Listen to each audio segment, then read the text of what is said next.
BYD has just opened its official European headquarters, and it's not in Germany, it's not in France, it's not in Holland.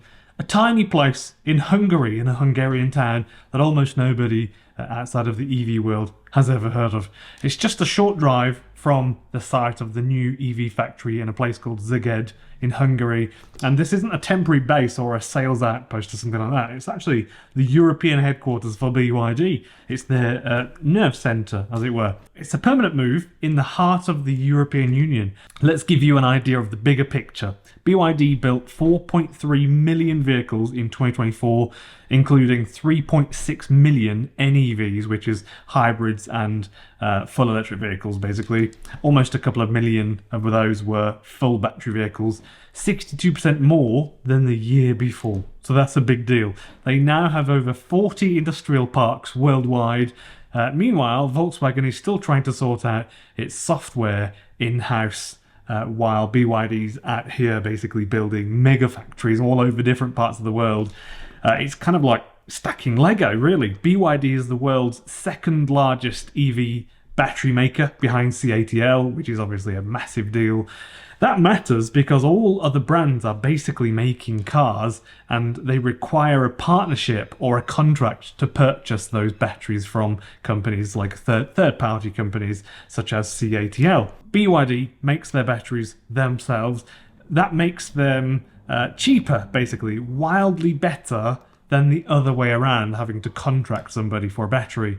Its Blade battery powers over 80% of its vehicles, which means that they just need to be efficient, basically, at building the one type of battery, the one type of chemistry.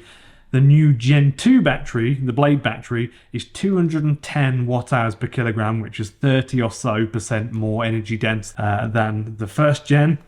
BYD has fantastic vertical integration. I mean, laughably good. It makes its own batteries, semiconductors, electric motors, heat pumps, chips, IGBTs, and infotainment systems and all the screens and that sort of stuff.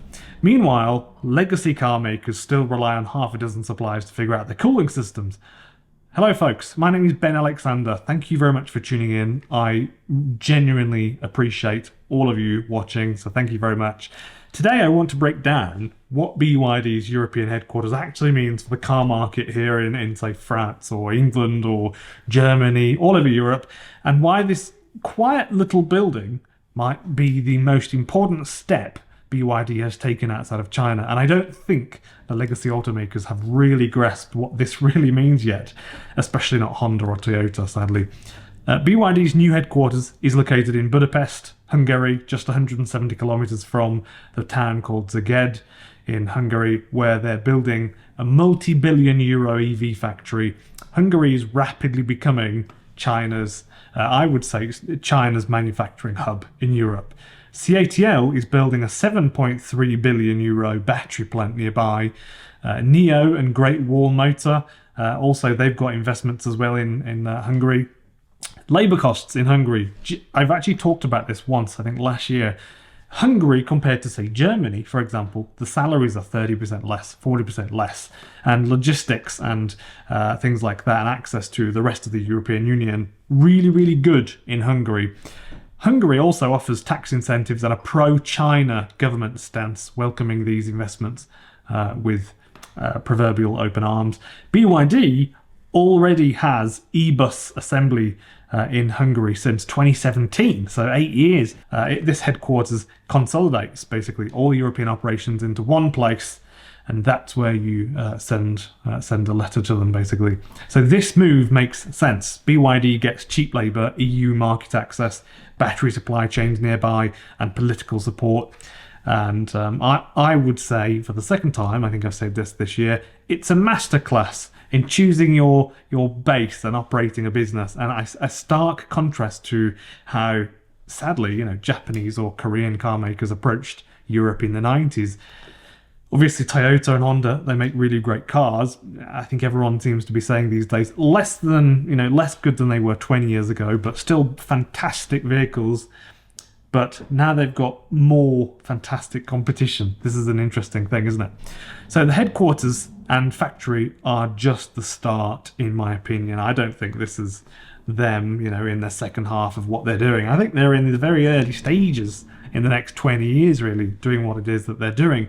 The headquarter building will manage all of BYD's European operations, including the sales, logistics, marketing, regulation compliance, and executive leadership, that sort of thing.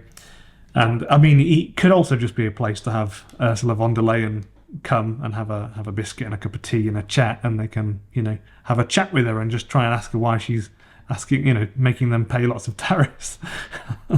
But the real story is what is happening just down the highway. BYD's Zeged factory. I hope I'm saying Zeged right, by the way.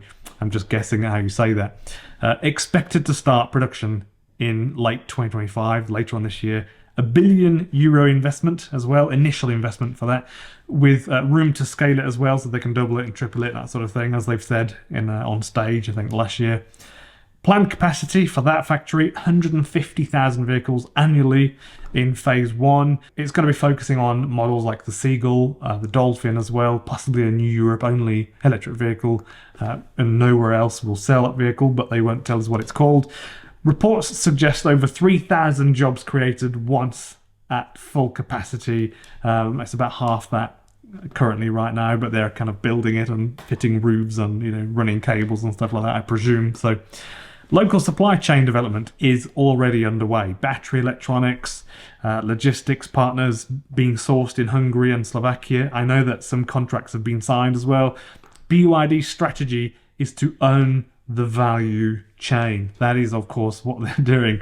Build the cars, assemble the batteries, control the logistics, all inside Europe, all from one headquarters. That's critical to dodging the upcoming European Union tariffs and carbon compliance rules. And, obviously the EU is not letting loose on these things. They're really being quite firm with it, and they're having battery passports and that sort of thing come into effect. So this isn't just a production site, it's the start of BYD becoming, if you will, excuse this, a European brand, which is an interesting thing to say, isn't it? BYD is now the world's largest EV maker. In Q4 2023, for example, they overtook Tesla in global battery electric vehicle sales, 526,000 versus 484,000 vehicles in Q4. European legacy brands are still lagging badly, such as Volkswagen Group. No, so not just Volkswagen, but the group of Volkswagen companies. 750,000 battery electric vehicles in 2024, which is not that great. But sales fell in China and profits declined as well. And Renault, about 270,000 EVs sold in 2024. In 2024, BYD exported approximately 420,000 electric vehicles, which is an impressive increase of about 72% year over year, jumping from 240,000 units in 2023. So this export figure, they're actually looking at 800,000 this year, by the way. This export figure comprised nearly 10% of BYD's total vehicle output globally, which surpassed 4.3 million units in 2024.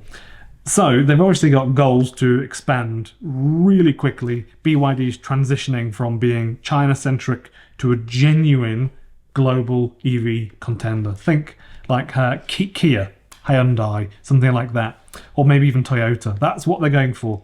So, it's backed by recent moves such as the Hungarian headquarter build and the factory setup.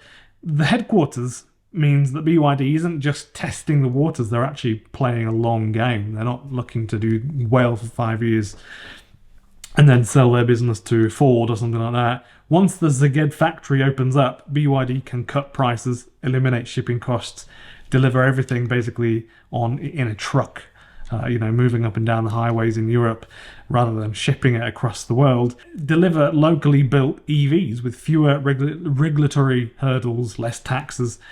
Tesla doesn't have a cheap car in Europe. They just don't. It's a bit of an issue, and BYD have a global cost advantage, really. So BYD now has both of those two things. A quick thanks to everyone who is supporting the channel on YouTube members or Patreon, even if you are on the free tariff. It's really touching, so thank you very much. And also thank you to the emails I've been receiving the last week.